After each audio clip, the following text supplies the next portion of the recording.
بسم اللہ الرحمن الرحیم۔ لیکچر نمبر 24، 12ویں جماعت، اردو، حصہ انشائیہ۔ موضوع ہے حصہ ناصر سے پہلی فتح۔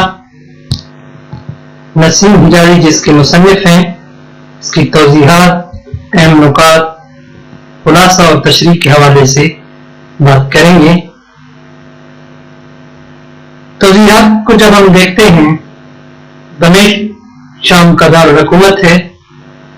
محمد بن قاسم خلیفہ ولید بن عبد الملک کے عہد کا 17 سالہ سپہ سالار حجاج بن یوسف کا بھتیجا اور داماد ہے۔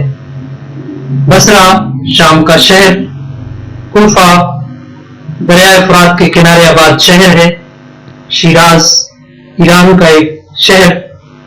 دیبل کراچی سے 37 کلومیٹر دور ایک قدیم بندرگاہ ہے۔ جب ہم خلاصہ اور تشریح کے حوالے سے بات کرتے ہیں تو چند اہم نکات ہم ذہن میں رکھتے ہیں، جنہیں ہم تشریح میں بھی اور خلاصہ کے اندر بھی شامل کرتے ہیں۔ یہ سبق نسیم حجازی کے ناول محمد بن قاسم سے لیا گیا ہے۔ اس کا شمار تاریخی ناولوں میں ہوتا ہے کیونکہ اس کا پلاٹ ایک تاریخی واقعہ پر مبنی ہے۔ محمد بن قاسم کی ہندوستان میں آمد اور فتح سندھ سے متعلق ہے۔ اس سبق میں فوج کی تیاری اور سندھ میں آمد کا منظر پیش کیا گیا ہے۔ آخر میں محمد بن قاسم کی ایک جامع تقریر ہے۔ صبح کی نماز کے بعد دمشق کے لوگ بازاروں اور مکانوں کی چھتوں پر کھڑے محمد بن قاسم کی فوج کا جلوس دیکھ رہے تھے۔ فوج کی قیادت 17 سالہ جوان کے پاس تھی۔ دمشق سے لے کر بصرہ تک راستے کے ہر شہر اور بستی سے کئی کم سن نوجوان اور بوڑھے اس فوج میں شامل ہو رہے تھے۔ غیور قوم کی ایک بے کس بیٹی ناہید کی فریاد ہر گھر میں پہنچ چکی تھی۔ بصرہ کی عورتوں میں زبیدہ کی تبلیغ کے باعث یہ جذبہ پیدا ہو چکا تھا کہ ناہید کا مسئلہ قوم کی ہر بیٹی کا مسئلہ ہے۔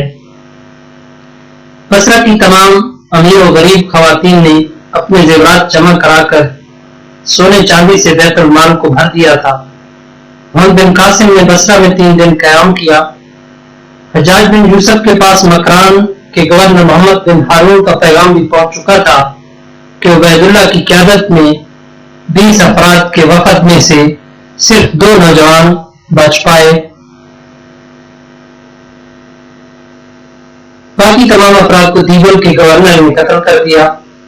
دمشق سے روانگی کے وقت محمد بن قاسم کی فوج کی تعداد 5000 تھی، لیکن وہ بصرہ سے روانہ ہوا تو اس کے لشکر کی مجموعی تعداد 12000 تھی۔ محمد بن قاسم شیراز سے ہوتا ہوا مکران پہنچا۔ لسبیلا کے پہاڑی علاقے میں بھیم سنگھ 20,000 فوجیوں کے ساتھ سندھی گورنر کی آمد کے لیے موجود تھا۔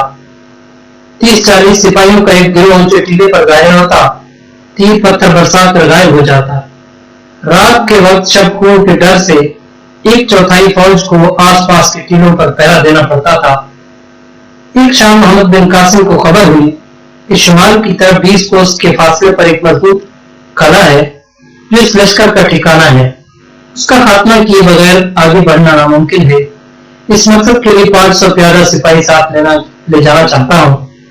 ایک سپہ سالار نے کہا کہ سپہ سالار کا فوج کے ساتھ رہنا مناسب ہے۔ سپہ سالار کی جان بہت قیمتی ہوتی ہے۔ محمد بن قاسم نے کہا، قادسیہ کی جنگ میں ایرانیوں کی شکست اس لیے ہوئی کہ انہوں نے اپنی طاقت سے زیادہ رستم کی طاقت سے بھی وابستہ کر رکھی تھی۔